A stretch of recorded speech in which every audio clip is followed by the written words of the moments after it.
The 1971 Plymouth Valiant is nothing special, and that's a massive reason why Steven Spielberg chose it as the victim for his first movie, Duel. But what exactly made the car the perfect fit to be hunted down by a killer truck? And why was the Peterbilt 281 used as the villain? In this video, we'll look at the Valiant's unassuming beginnings before being thrown into the spotlight as Spielberg's original victim. Then we'll take a look at where you can find the Red Valiant today, reunited alongside its nightmarish truck counterpart. Steven Spielberg's first feature-length movie was 1971's Duel, and the plot was simple. A middle-aged salesman gets chased down by an old truck who attempts to kill him. This is the entire movie, which would explain why it was intended for TV, but it ended up being so successful that it had an extended release in cinemas. For the movie, Spielberg needed his equivalent of a swimmer minding their own business in Jaws or a man sitting on the toilet in Jurassic Park. These forgettable characters are what let the true villain shine, and that's exactly what the Plymouth Valiant did for the murderous Peterbilt truck. Back in the real world, the Plymouth Valiant was released to provide durability and reliability for the modern family when performing daily tasks like picking up food from the shops and road rage. Needless to say, the engine wasn't winning any awards, unlike the director of the movie it was about to star in. The 125 brake horsepower from the 3.2-litre slant-six engine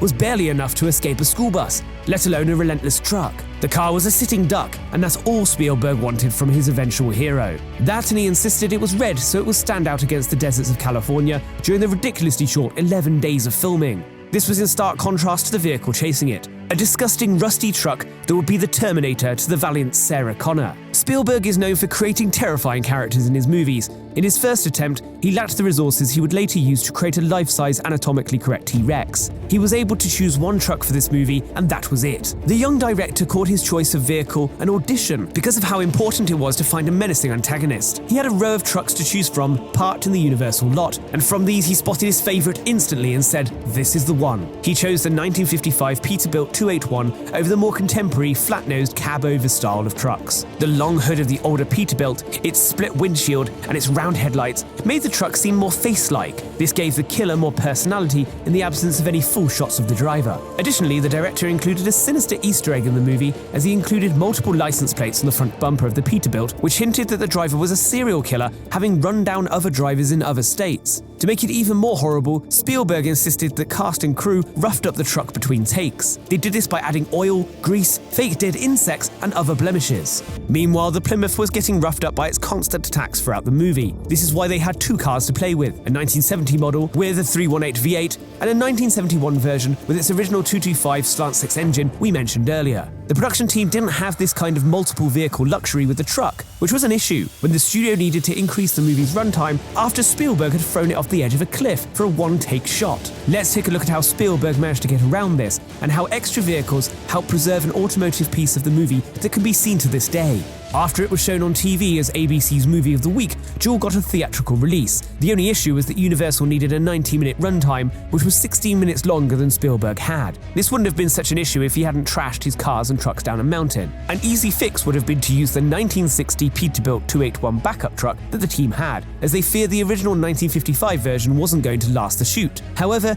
they had taken this off production on the last day of filming. It would resurface later as the last vehicle standing from the film, but that didn't help Spielberg back in 1971, who desperately needed more runtime to get his movie into cinemas and start becoming the most successful director of all time.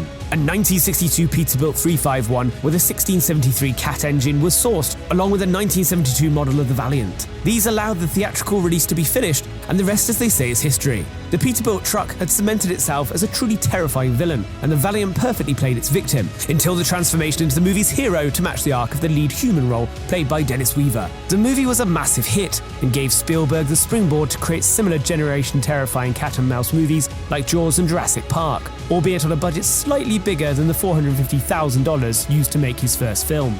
But the movie got largely forgotten, as did the vehicles used in the making of it. This was apart from the backup truck we mentioned earlier, which would eventually find a loving home, as well as the Viper Red Plymouth Valiant, which would allow the ultimate B-movie Tom and Jerry partnership to be reunited once again.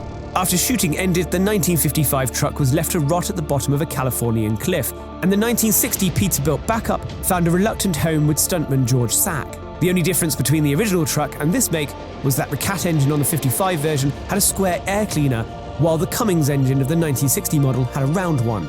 The last surviving Duel truck sat in Sack's yard for 30 years before the movie and trucking superfan Neil Lasasso tracked it down.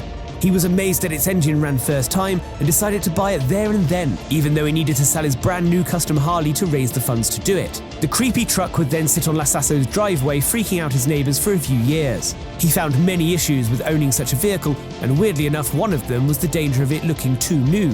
One of his friends who specialised in scenery painting for television and the movies gave the rig a brand new old paint job. This new permanent paintwork attempted to replicate the look the truck had in the movie. Neil and his buddy regularly touched up any spots that started to shine or look too good, in a rare scenario where the vehicle's owner purposely made their purchase look worse than when they started. After trying and failing to make money from the truck, Lasasso ended up selling it to collector Dan Bruno. An ill-fated trip from California to Missouri, where it broke down in Arizona, the truck, not Bruno, meant he had a job on his hands. He gave it some much-needed attention, which included changing that air cleaner we talked about earlier, to make it look almost identical to the original scene in the movie. But the project was all too much, and the truck was again sold in 2009 to give Bruno more quality time to spend with his other vehicles. Petrolhead Brad Wyke was the lucky recipient of the terrifying truck, and he was able to add it to his collection, which included a rig that Snowman drove in Smokey and the Bandit, as well as incredibly rare restoration projects. Finally, the Peterbilt had found a loving home, which was completed by its reunion with the red Plymouth Valiant, courtesy of another Wyke restoration project. At last check,